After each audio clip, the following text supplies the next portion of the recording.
একদিন রিয়ান ঘাসের ওপর একটি অদ্ভুত সোনালী পেন্সিল পেল। দেখি তো এটা দিয়ে কি হয়।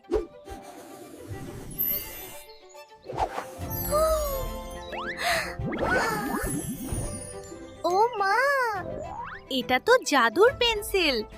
তুলি, দেখো, আমি যা আঁকছি তাই সত্যি হয়ে যাচ্ছে।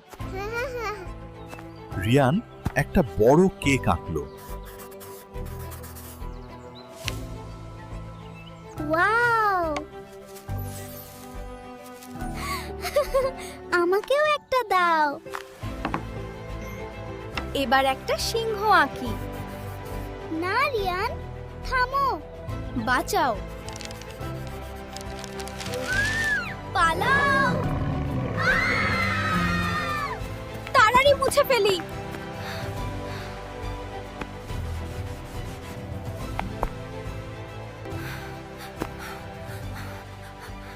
উফ, আর কখনো ভয়ঙ্কর কিছু আঁকবো না।